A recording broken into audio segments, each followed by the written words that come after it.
Oh, way to start the video. I went, oh,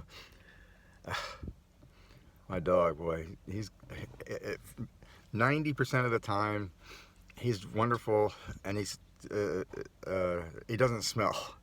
But boy, when he cuts loose, whoa. And I just had his Saks Express this week. His the Saks that makes him produce that dog smell. That's so wonderful. Not. Anyway, for the most part, he has been just an amazingly good surprise. I've had him, how long have you been with me? Since a year ago, March. So it's like a year, March, April, May. So a year and 3 months, so about 15 months. He was left to me in a will of somebody I knew. And it's fitting and proper that that's all she left me. She had money, and that went in a bunch of other directions, not to me. And I had, in my designated beneficiaries in my IRA, I had earmarked $25,000 for her. And I just can't believe I did that. But thank goodness that never came to be, because she's gone. But her dog is with me, and he's a wonderful dog. He's really a good dog. I thought that I would have a barking problem with this dog for sure. He's half Jack, he's half Chihuahua, and between those two, there's a lot of yapping. That he barked when he was with his previous owner. He barked a lot, but he's not prompted to bark where I live now, and it's just really, I'm so surprised and pleased. It's really great. And he's much easier to take care of, but I would much rather have my other dog. Even though before she passed away, she was very difficult to take care of because she was so sick, but she was so much more affectionate and friendly and loving towards me. That's something that you can miss. When you have it, it's wonderful, but then when it's gone, you really miss that affection. And I miss that affection from my previous dog. And I did some videos on her. I'll repost them. She was just naturally affectionate, I guess you could say. Anyway, but he's doing well. Harvey's doing well. He's still working on his moves to be a Chippin' dog dancer. He wants to be an exotic dancer for all the girly dogs, and he's hoping that they'll throw money at him and stuff money into his harness that I put on, into his leash. See him dancing for the girly dog. I wonder if ChatGPT can do something like that. That'd be cool.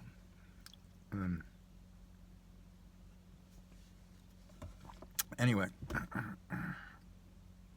ChatGPT is a new form of artificial intelligence that bends the principles of reality, warps the principles of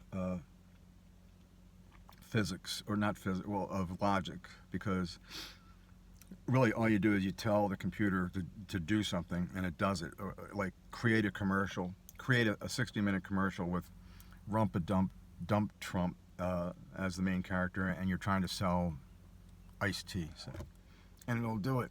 But it's going to follow your verbal instructions. I guess that's where we've been going. So you don't have to know how to do programming or coding. ChatGPT does it all for you. Anyway, good morning to all. It's May 27th, 2023.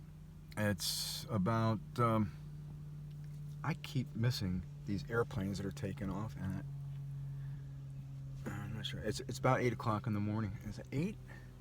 Yeah. Yeah, it's 8 o'clock in the morning. A little after 8 o'clock. So that was an airplane that just took off. I don't see it.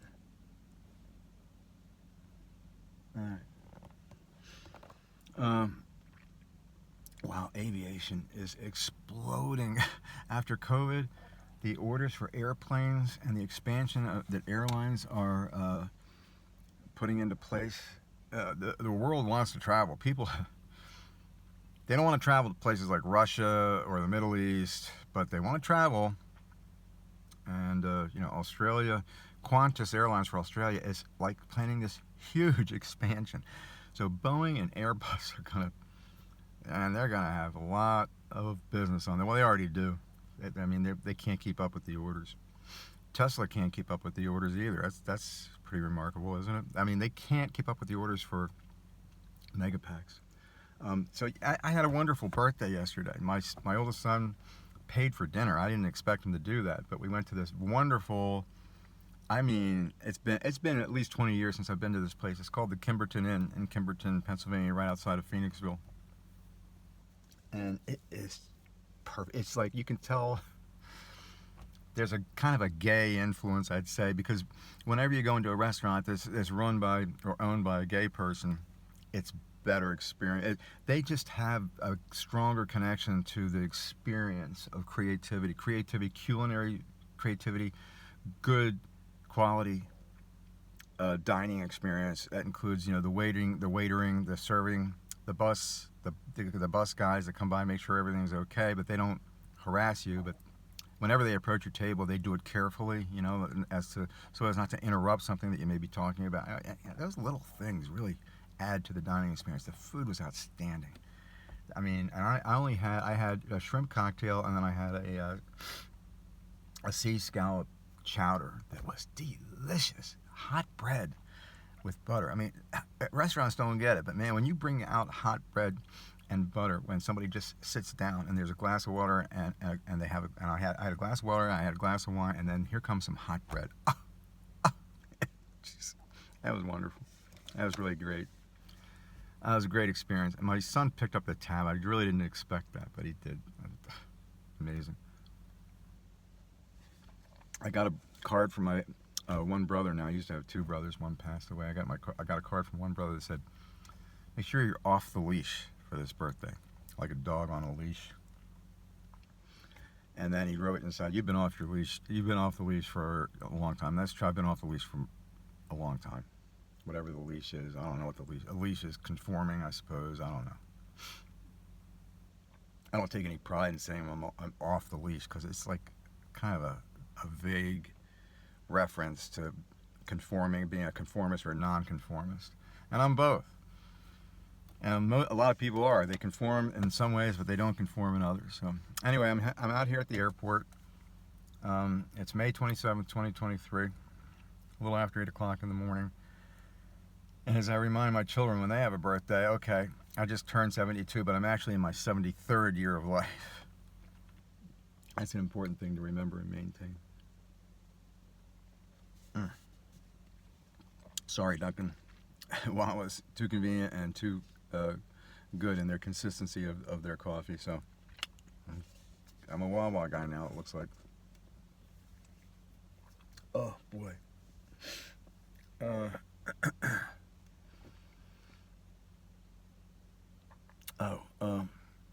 It's Cavu, believe it or not. Well, I think there's haze. There is a good amount of haze.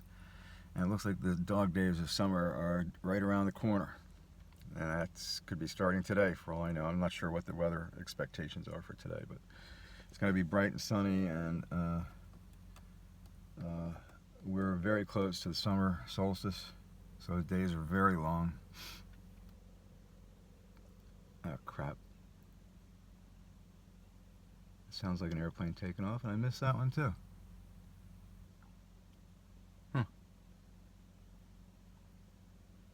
Anyway, I'm here at the Paiseki assembly plant.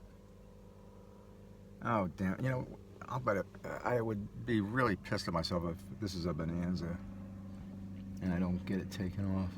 That's not a Bonanza. Actually, you can tell from the sound of the engine. That's not a Bonanza. What the hell is it? Where are you, damn it? A little putt-putt piston popper.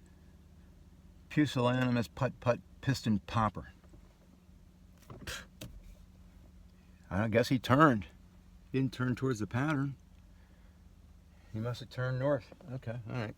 Anyway, Paiseki. I did a video this past Wednesday about, that was the day of their opening event. Their official opening of their business here. It's going to be this coming Wednesday, the 31st of May. And that's the same day I get another echocardiogram in my heart. I've got a heart problem. My aortic valve is not opening as far as it should be, which is the same problem that I keep forgetting his name. Rodney Dangerfield and Bill Paxton, the actor Bill Paxton. He was the captain in U-571. He had the same problem. They operated on him, and 2 weeks later he was dead. It's not a good. It's not an easy thing to fix. And there's two ways to go. They can either try to repair the existing valve, or they can try to put a pig's heart valve in its place. I'm going for the repair option. I'm not going to have a pig's valve inside of me, not knowing. It's too weird. I would prefer they put some kind of, composite valve in there, something that they can attach, and I don't know. Who knows? You live till you die, as Frank Sinatra would sing. You live until you die. And that's it, basically. Pretty day. I'm going to be here for the official opening of this facility by Pi Aseki. I've never heard of that company, but they did make a very widely accepted helicopter back in the 60s and the 50s, I think. And since then, I don't know what they've done, except they were bought by Boeing. I didn't know that. But they don't indicate that on their logo or anywhere in their promotional material. They don't indicate that Boeing is their parent company, but it is. I couldn't find it. Boeing definitely bought them in the 60s, and I haven't been able to find anything that contradicts that, or even says that they sold it off. But it's Pi Aseki. They got a name plastered on the building as of yesterday. And man, everything is the landscaping is manicured, clean cut, very trim and proper looking. The whole thing. This facility sprawls at least 20 to 30 acres, I would say. And it's next to this open lot that's 100 acres. And a lot of space. If a helicopter goes up and then it needs to come down really quick and it can't get back to where it took off from, there's a huge field right here. And this field is available for airplanes that are taking off that lose an engine on takeoff too. They can put it down right here. And it would not be pretty. It would not be a fun experience. Okay, that's an airplane. Where the hell is it? There's the shadow. It flew right over me.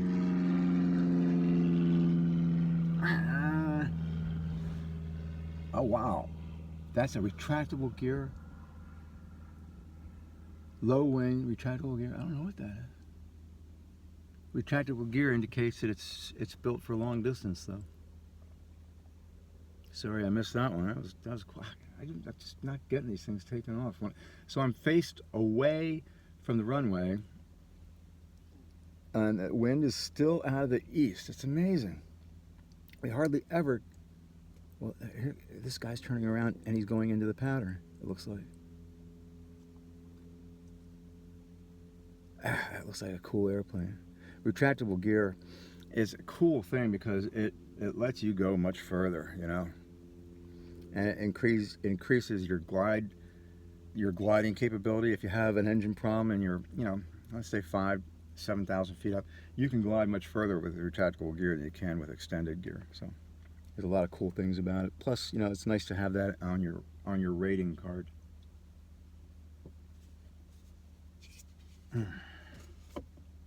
This aortic valve problem I have is making me tired, and my cardiologist said that's a side effect of the problem, and that you get fatigued really easy because you're not putting as much blood into your system.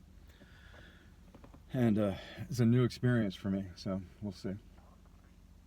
So I got a card from my brother Jeff talking about being off of the leash.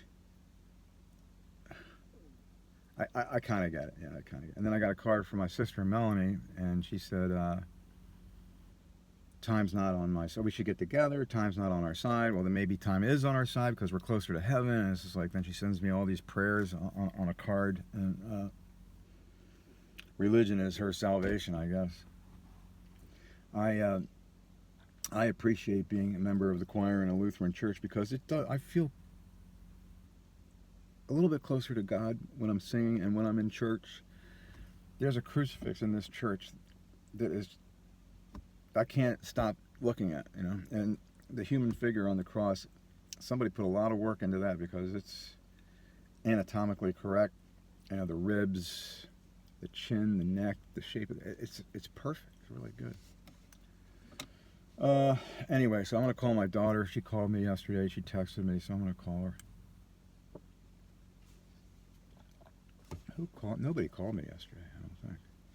Oh, Bruce. Bruce. Bruce, my friend that was there for me 30 years ago, right now. Well, actually, not exactly right now. It was like the middle of May, 1993, and during my divorce. Talk about being alone.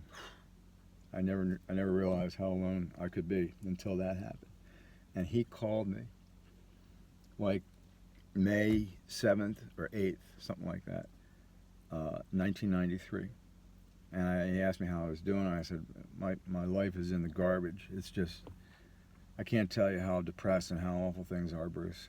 And I'm sorry to give you this horrible picture of my life right now, but that's the truth of the matter. That's where it is. And I'm in a spiral tailspin heading down, and there's nothing I can do about it. And I don't know if there's anything I want to do. I've kind of accepted complete and total defeat and separation from my children, which is like just unbelievably depressing. And so he says, okay, well, maybe we could do something to turn things around for you emotionally. I said, like what? He says, jump an airplane and come out to Arizona right now. I'll pick you up in Tucson. We'll go to the Grand Canyon, then we'll go to the White Mountains, and then we'll go to Flagstaff, and we'll go to Sedona. And I'm like, but see, I could never do this. When I was living with my children, I couldn't just pick up and leave and jump an airplane and go across the country. And he said, but now you can, because it's mandated in a court order that you only see your kids every other weekend, unless, you know, you have some kind of agreement with their mother. I don't call her my wife anymore, it's their mother. But other than that, it's her responsibility. And if she gives the kids to her parents, it's their responsibility, not your responsibility. That's been removed, whether you like it or not. So that frees you to do something like this. Jump an airplane and come out. I was thinking, you know, he's right. But when you've had little children, and my children were, at the time, were 7, 5, and 2. Okay, you talk about young kids, and you're always concerned about their welfare at the beginning of their life, and even as time goes on, but especially in the beginning when they don't know anything and they're helpless. But there was nothing I could do about the circumstances, and he was 100% right. And I just decided, I'm going to jump an airplane and go to Arizona. Wow, what a great time it was. When I came back, things were worse, because I thought the family was going to be reunited. And when I got back, there was a letter from my then ex-wife saying, we're not getting back together. You know, I met somebody and it's over. And the ironic thing about that is, so that's May, June, July, August, September, October. 5 months later, at the end of October, she comes to me and throws her arms around me and says, I want you back. I made a mistake. The grass isn't greener on the other side. I said, yeah, it is greener on the other side. She said, what do you mean? I said, because there is no grass on this side of the fence anymore. Okay? You got that? After what she did to me, she thinks she's just going to come back. What is it about women? They don't get the consequences of their actions, it seems. Because that happened again to the person I met at Bell Atlantic. She did something that's unspeakable. I can't even describe how awful this was. In short order, she dumped me for a guy that she fell in love with at first sight, a black guy, in a lounge. She dumped me, and she humiliated me and embarrassed me personally and publicly. And so she dumps me in a lounge, and 7 months later, she comes to me and she says, oh, I want you back. The grass isn't greener on the other side. And I said, yeah, it's greener. There's no grass on this side. How stupid can you be? You know, she threw a bucket of shit in my face in public, and it was just outright humiliation and insult. And this guy teamed up with her in the lounge that we were in, and they both started being hostile to me. So I left. It was over. And then 7 months later, she's coming back to me like, everything's okay. You know, I'm back. The fuck, you're back? Get the fuck away out of here and stay away from me. Oh, what a mess. My social existence, my social life, after I got the career at Bell, was horrible. But the professional life was awesome. I just had the most successful thing possible professionally, but personally and socially, a total disaster. You know, that's the way it goes most of the time. Things don't. Not everything goes perfect. For some people it does, maybe. I don't know. Not for me. Socially and personally, it was just... Except from the 80s on, it was really bad. That's when I got married. Before then, hit and run, you know, socially speaking. Trying to get into a long-term relationship just crashed and burned for me. And there really only 2 or 3 times where I committed to that. And the 2 most recent times has just been, it couldn't be worse. I don't know how it could be worse. Anyway, that's my diary for today. I'm 72. I've got physical health problems. I've got vertigo, equilibrium, instability. Is this the same airplane? If it's the retractable gear, I missed it a second time around. He must have done a touch and go. Where the hell is he? Did he turn? Oh, there he is. Oh, that's a high-wing trainer. That's a Cessna. That's my Cessna. You were in my Cessna. Anyway, happy Memorial Day weekend. And I tell you, I couldn't have gotten it off to a better start than the dinner I had with my son last night. I had fun flirting with the waitress. It was so much fun. I really enjoy that. Peace, y'all, and I hope you have a great holiday weekend and a good upcoming summer. Safe and fun. Fun and safety. 2 things that are just wonderful, that go together very well. Peace out, y'all. Take care.